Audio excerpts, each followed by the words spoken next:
So, hello and welcome to the human story behind the Business and Brand podcast. I'm the host, Jeanette Walton. I'm a career brand consultant and a Humans Matter champion, committed to helping others deep dive into their many human facets that make them unique, fabulous beings. I'm also a strong advocate of storytelling to enrich our human connections. This podcast series slightly deviates from my The Human Behind the Career Brand podcast, in that it delves more deeply into those poignant moments, experiences, and lessons that shaped a range of professionals into who they are and what they do today. It discusses their fates, their flaws, their feats, their fears, their foundations, and all the other ever-fabulous human elements that drive them in their professional lives. So my next guest for this podcast series is the founder and owner of Beehive Consulting, Ramiz Gabrial. In addition to running a highly successful engineering consultancy for the past 13 plus years, Ramiz has recently released his own memoir, Stronger Than the Scar. It's a story of reflection, of resilience, of resourcefulness, and of redefining how to continue to personally and professionally thrive after significant brain surgery. Born and raised in Baghdad, Iraq, where he obtained and applied higher education degrees in mechanical engineering, Ramiz's world was permanently reshaped in the 1980s when he was told he needed to have major brain surgery in the UK. This was at the height of the war between Iraq and Iran, and there was a lot of red tape involved in Ramiz gaining permission to travel to Birmingham in England for his surgery, a journey to a foreign land that he had to make on his own, as no family members were allowed to travel there with him. Ramiz made a full recovery from this life-saving surgery and has continued to seize the day ever since, returning to his homeland of Iraq, where he was both a consultant and university lecturer. Ramiz has since worked as a professional engineer across multiple countries and continents. These include Jordan, New Zealand, the USA, Qatar, and Australia. In 2011, he arrived in Australia and within 2 years had established his consultancy that continues to support construction industry clients across various locations, including in Victoria, New South Wales, and South Australia.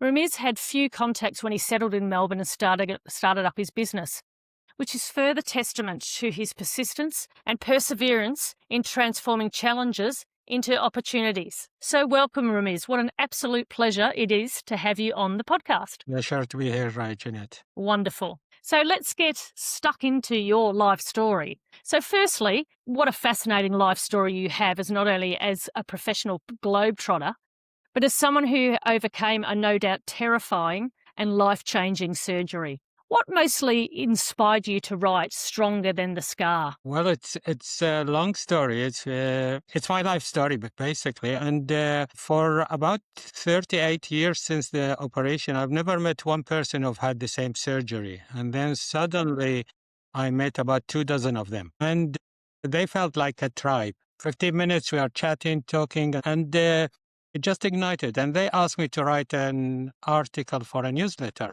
for the association here in Australia. So it started from a 2 pages thing. And eventually, after COVID, I had to visit England, visit my hospital, visited my uncle's family who looked after me during that hard time. And the grand of my auntie who passed away, she was the woman who looked after me in an amazing way.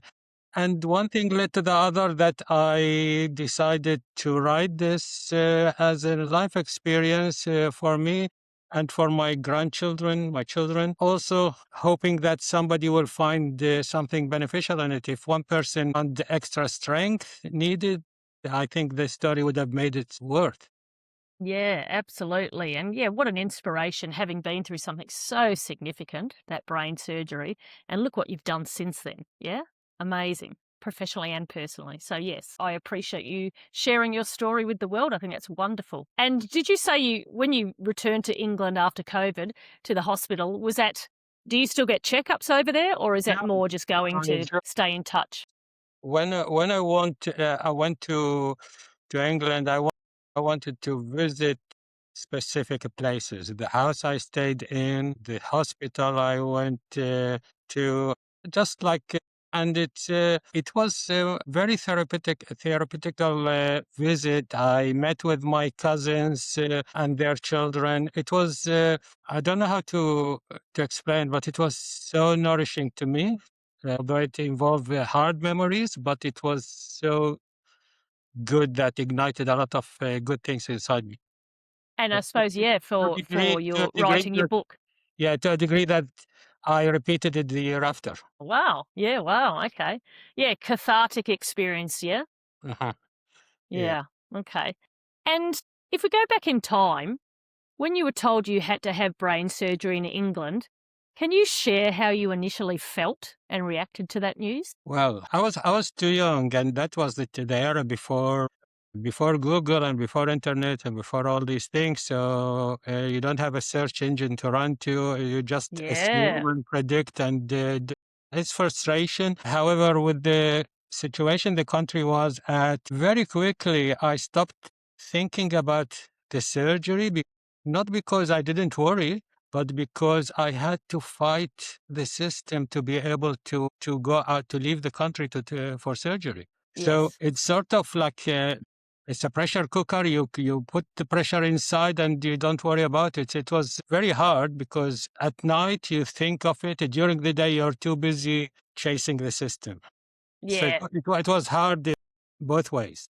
Yeah, yeah, I can imagine. What an experience. And what was the most challenging aspect of that experience that you had to largely undertake on your own? I think having to make decision under pressure. I recall I arrived in England, I think on a Friday from memory, and on Tuesday I had appointment with the neurosurgeon, and he asked me to decide.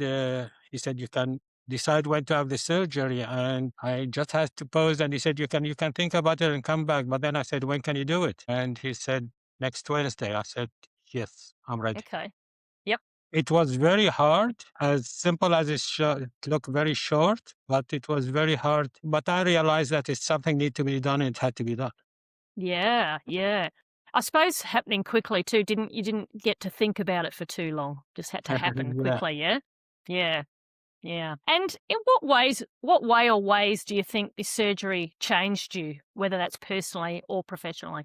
It definitely changed me on the way I calculate risk or I view life, and it changed me in the way that I want to get the most I could from life. It's Yep. Yep. life involves a lot of U-turns, and suddenly it's not calculated, and you think you are going in this direction, and suddenly you have to make a U-turn. So I've learned to enjoy it regardless. I mean, yes, it may not go my way, but still there are other ways that are good.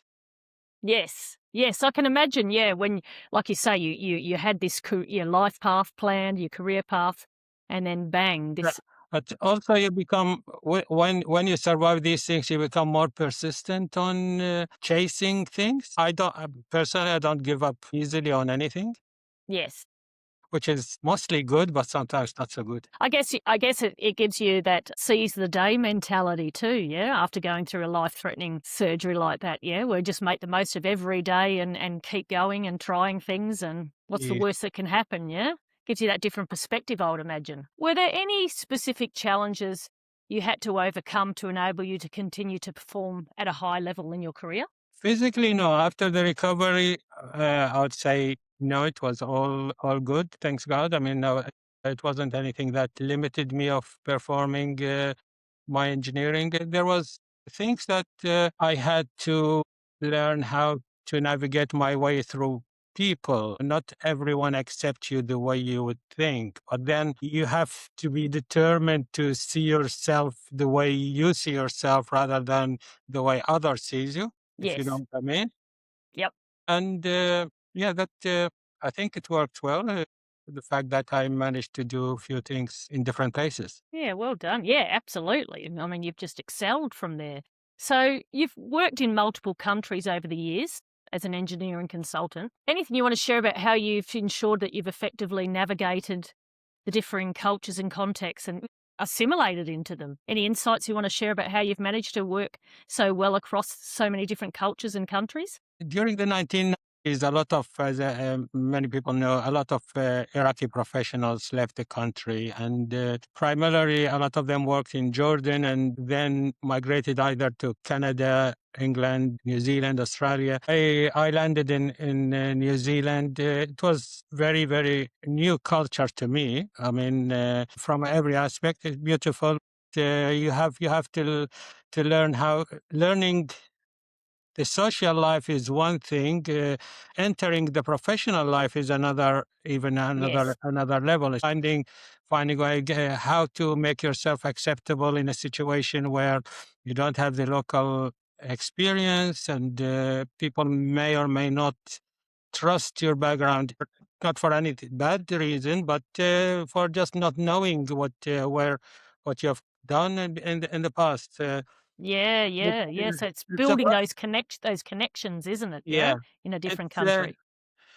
but it's a process that require patience and require being persistent and not getting discouraged by rejection. And Yes. met a lot of people who get discouraged after one and two rejections, and then they sort of Give up. lose the game. It's about accepting that people don't know me. I need to make myself known and infiltrate and then rise up. Yes. And I think your life experience with the surgery would have given you helped I mean, you have that perspective as probably well. yes. Probably yes. I mean, yeah. I mean, I had to survive, so this is probably easier than the surgery. Yeah, yeah, absolutely. And did you speak English when you moved to New Zealand? Yeah. Look, in Iraq at our time, we used to study most subjects in English, especially in the Right. university, and Okay. yeah, and I mean, I was in England for nearly a year, so my English was at a reasonable level or good level, Yep. It's which helped just a lot. just just the accents and the lingo that you had to get used to coming Yeah, down mind you, under. also the Kiwi accent adds another level of difficulty. Yeah, absolutely, absolutely. And what primarily made you decide to settle into life in Australia after moving around so much with your career? Okay, we moved few places, and I mean, we could have gone back to New Zealand after Qatar, and however, we needed a place that is larger in the sense that my children have grown up to high school level and things, and we didn't want them to, after being in so many big places, that they feel too limited. So we thought like Melbourne is a good alternative location for us, and I think it works for us very, So very well. just the right size for your needs. Yeah, okay. Yep, okay. So not long after settling into the Aussie way of life, you set up your own business, Beehive Consulting. What was the most difficult part of that process and why? Okay, I'll go one step back and see why did I want to establish my own business. Yeah, yeah.